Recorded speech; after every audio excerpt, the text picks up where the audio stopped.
Oscar, encantado de volverte a recibir aquí en el programa Reto Siglo XXI. Eh, Hace poco conversé con un amigo tuyo que maneja Copecaja y estamos esperando otro invitado para hablar de educación.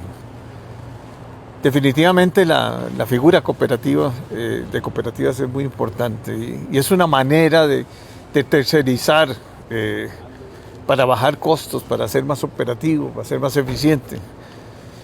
Las de salud han cumplido una labor muy importante. Espero que con la incorporación del nuevo presidente de la Caja del Seguro Social se logre un poco comprender la importancia de tercerizar recursos, de tercerizar servicios, ¿verdad? Habiendo tanta capacidad y crear esas pymes, o sea, porque al final son pymes, ¿verdad? Que si las manejan eficientemente y productivamente, ya, pues dan resultados. Y el Estado lo que tiene que ver es pedir resultados. Pedir, o sea, hay que exigir, porque pero ténganlo por seguro que los costos van a ser infinitamente más bajos manejados por una cooperativa que manejados por una institución tan grande, por ejemplo, como es la Caja, o como es el Ministerio de Educación Pública, o como hay el manejo también, digamos, de las de electricidad, ¿verdad? Las cooperativas eléctricas también son muy eficientes, ¿no? No se meten o no se embarcan en grandes deudas, pero hablemos de un poco de la ¿qué reformas harías vos a la ley de cooperativas? Primero, para hacer más simple la formación o la incorporación, ¿verdad? Porque yo el otro día estuve viendo todo lo que hay que hacer para hacer una cooperativa y sí me preocupé, ¿verdad? Porque digo yo, parece que fuera una sociedad anónima, las haces en el teléfono y nada más nombras y ya, y mandas, no necesitas tanto, y se puede hacer con 1, 2, 3, 4 personas, o sea, las cooperativas no son tan simples, ¿verdad? No, el problema con la ley de asociaciones cooperativas de Costa Rica es que pretende normalizar las relaciones cooperativas en el siglo actual con una ley que fue promulgada en 1966. Entonces, ya cuando hay 56 años de historia, es muy difícil que usted pueda tener un marco jurídico adecuado y actualizado para gestar empresas modernas. Porque las cooperativas en su interior, en sus relaciones asociativas, son organizaciones de personas democráticamente organizadas y que trabajan sin un fin de lucro. Pero cuando ponen sus productos y sus bienes en el mercado, actúan como cualquier otra empresa que está precisamente ahí como un operador más. Y una ley de asociaciones cooperativas que te dice, primero que todo, que tenés que tener un número de 12 personas mínimo para una cooperativa de autogestión y 20 para una cooperativa tradicional, ya pone una limitación. Porque para cooperar, lo que se ocupan son más de 2. Para cooperar usted no ocupa un número tan abultado, sobre como todo... 12. Claro, O 20. O 20. Imagínense que en este momento, cuando nosotros estamos en momentos en los que la innovación empresarial y la tecnología juega un rol fundamental para el desarrollo empresarial y para mover la economía de este país, eso ya es una limitante de entrada. Lo otro que evidentemente la ley de acciones cooperativas debería de empezar a tener son elementos que fomenten esa alianza público-privada en donde las cooperativas pueden ser un pilar fundamental de desarrollo nacional. En el introductorio usted nos mencionaba 3 ejemplos importantísimos: salud, educación y electrificación y telecomunicaciones. Pero podrían haber más. Podrían haber más, pero ¿por qué no hay más? Para construir para darle mantenimiento a a una carretera. Por ¿no? supuesto. Para limpieza de taludes, para un montón de cosas. Para empezar a insertar al movimiento cooperativo en nuevas formas organizacionales, incluso hasta municipales y comunales, como las SPEN, por ejemplo. Bueno, la ley debería de permitir y de fomentar y de más bien ser un vehículo de desarrollo para la creación de ese tipo de cooperativas. En este momento no, ¿verdad? El otro tema que a mí me parece fundamental de repensar en la ley de asociaciones cooperativas es, bueno, la clasificación que da. Es una clasificación que está orientada a los años 60, pero ahí habla de cooperativas de un tipo, de otro, pero algunos de ellos ya ni siquiera existen o son funcionales. Un articulado que no está siendo funcional, ¿para qué tenerlo?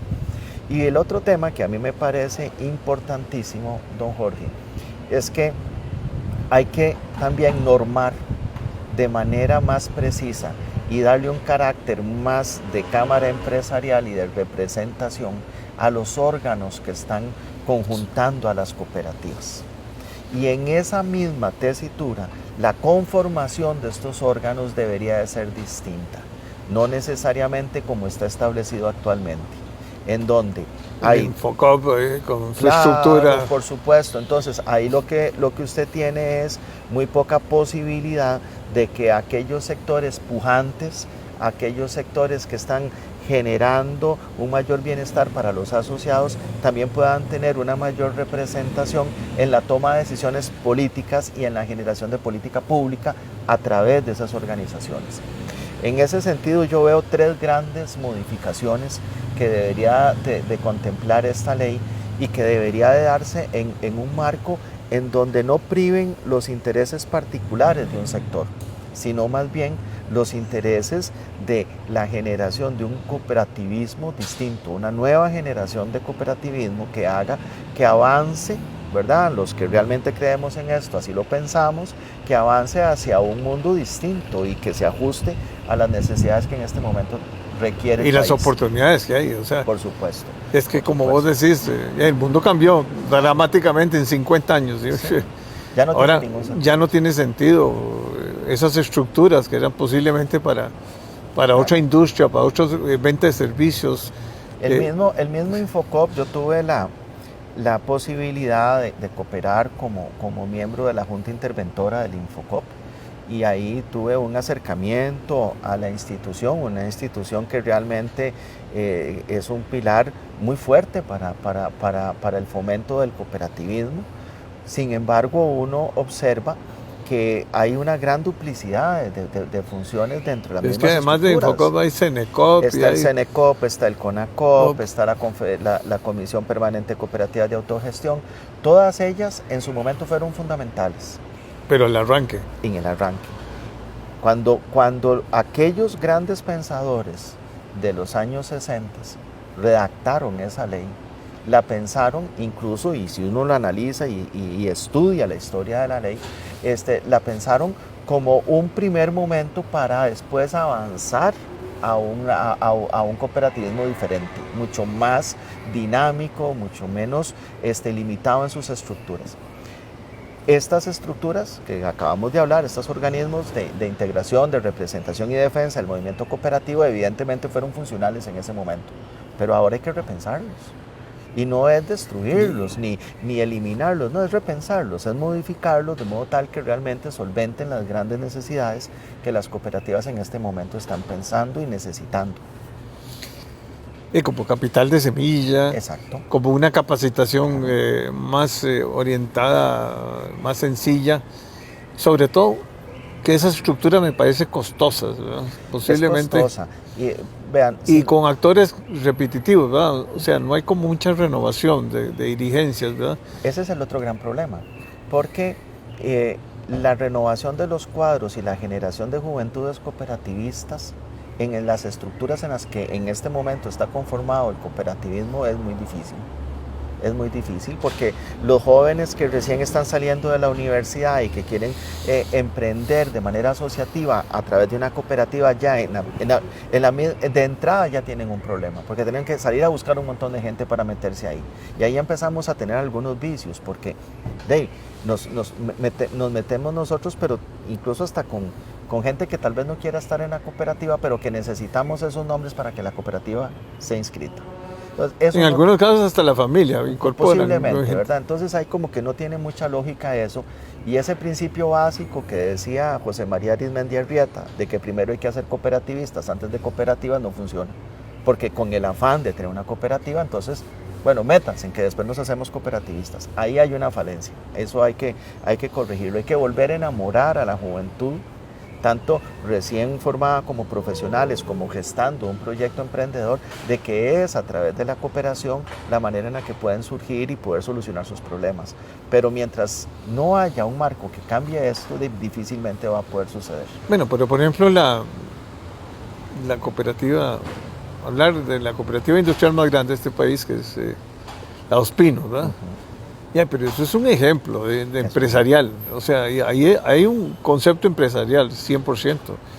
Cooperativa es en el sentido de que los que tienen, los productores de leche son asociados, pero hay un concepto empresarial.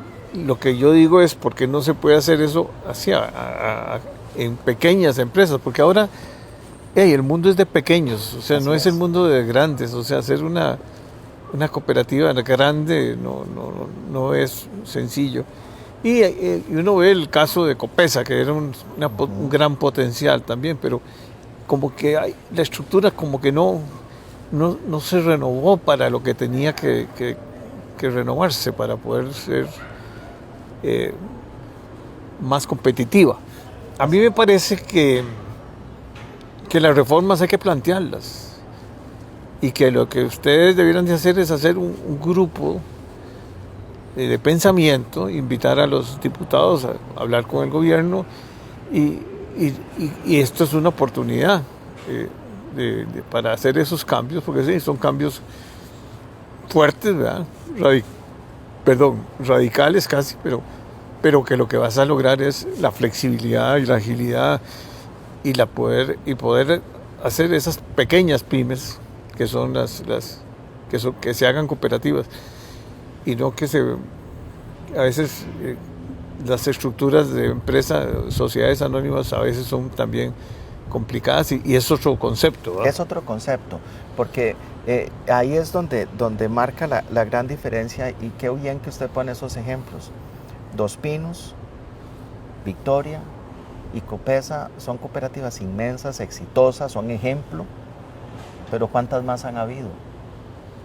Entonces, esa es la pregunta que yo me hago como cooperativista.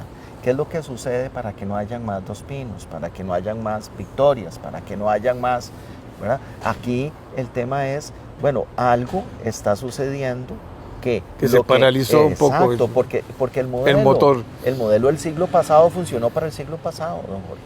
El modelo del nuevo siglo requiere ese pensamiento y esa lógica, y ahora por supuesto que hay tierra fértil para poder motivar y convencer a los diputados de que incluso hay que avanzar no solamente en el tema cooperativo, porque esa es otra gran falencia.